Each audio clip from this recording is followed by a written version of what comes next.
Compare and contrast. What does it mean? I believe that one of the major responsibilities of artists is to help people not only get to know and understand something with their minds, but also to feel it emotionally and physically. By doing this, art can mitigate the numbing effect created by the glut of information we are faced with today and motivate people to turn thinking into doing. Olafur Eliasson, artist. Art has the strength to change people's minds, to help them see the world differently, and to feel emotions that words can't touch. There is a beauty in photography as well as cultural context. When we look at a photograph, we may first be struck by the pleasure of its beauty, the aesthetics, but we then may wonder about the who, how, and why of the photo. The context can give us important clues to the meaning and interpretation of the photograph. Meaning in art is often a multi-layered proposition. As you look longer and consider other information, you may change your idea of the meaning of the photograph. Each person may derive a different meaning from any one photograph based on their own understanding of the world, but there are also often larger themes and meanings that are important to consider. Chief among these would be the cultural context and the ethics behind the making and exhibiting of the photograph. Interpretation clues. Photographs can be important informational resources and artistic statements at the same time. There are many ways to interpret photographs. Here are some things to consider as you think about a photo. Visual elements. Consider the focus, light, space, texture, value, color, and contrast. Composition. Look at the shapes, lines, repetition, framing, background, balance, angle, and vantage point. Subject and context. What or who is the intended subject of the photograph? Where was the photo taken? Photographer and intention. Who is the photographer and what was their intention when taking the photograph? History. Look in the foreground and background for clues to when the photo was taken. Technique and quality can also give you information on when the photo was taken. Genre and style. What genre or movement does the photograph represent? Does the style relate to the culture, to the genre, or to the artist's own ideas? Your response. Consider how the photo makes you feel and what you think about. Where is your eye drawn? There are many aesthetic and sociological considerations when you are interpreting a photograph or a series of photographs. Understanding what you are looking at in a photo requires deeper reflection on all of the elements that put together the photograph, plus your own individual ideas. We all come to looking at photos with our own histories and experiences, and being able to understand your own ideas about a photo requires you to look at your own biases and feelings. That is what makes interpreting photographs fun and interesting. We can find out facts, but we can also discover feelings. Many people use photographs as part of their personal historical understanding of context and culture. Looking at old photographs from your family can reveal all kinds of information about your genealogy, such as where your ancestors came from, what their lives were like, and how your current family fits into that history. You can use context clues to date these photographs, identify ancestors, and discover interesting things about your own past.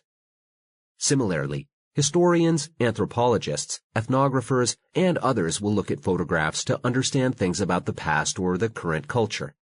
Using aesthetic and contextual clues, social scientists and others can find meaning in photographs that can resonate through the years and across disciplines. While a photo of your great-great-great-grandfather may be interesting to you, it could also give some clues to a historian about the lifestyles of people in another country at a certain period of history. This is one of the wonderful things about photographs. They can combine the personal, the historical, the factual, and the artistic in one picture. Robert Doisneau, Photos of Paris. Robert Doisneau came from a working-class background in France, honing his skills to work in advertising photography. During World War II, he was part of the resistance in France, and afterwards, he took to documenting the everyday lives of ordinary people in Paris. He was a photographer who believed in being close, but not too close to his subjects, never depriving them of their dignity. Doisneau, like many photographers, worked in many genres of photography: advertising, industrial, he worked for car company Renault, street photography, and documentary. In his later years, he devoted himself to improving the artistry and technical aspects of photography. How do you think the different genres he used influenced each other and the style of his work? Current currents in photography. You may also recall our earlier discussion about how trends in photography are moving faster with the accelerating speed of technological advance. Photographs are used in so many contexts by so many different people, from professionals to kids, that there are many ideas about what photography means in culture today.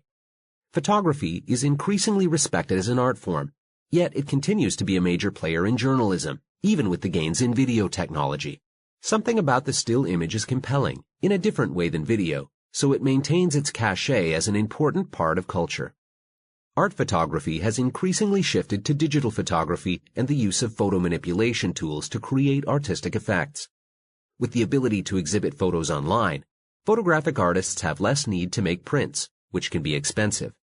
The art of photography is influenced by both commercial photography on one side and evolving art world trends on the other side.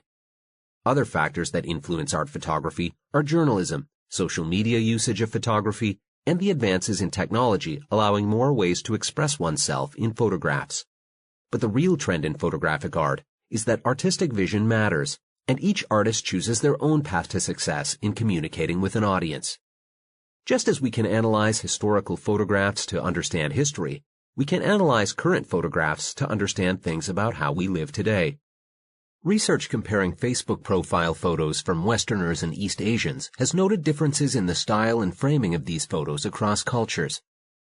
East Asians, often coming from collectivist and interdependent social systems, tend to de-emphasize their faces and include more background and context in their photos. Westerners, in this case Americans, exhibit their individualistic and independent tendencies by focusing more on their face in the photos, de-emphasizing background and context. These studies can give psychologists and behaviorists interesting clues to how different people express their culture through photographs. Many more studies can be done to explore culture through our ever-present use of photographs. Conclusion. Just as we have intentions behind our own photography, every photograph ever taken can be analyzed to understand context and aesthetics.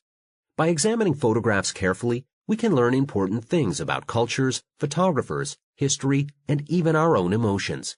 That is the power of photography.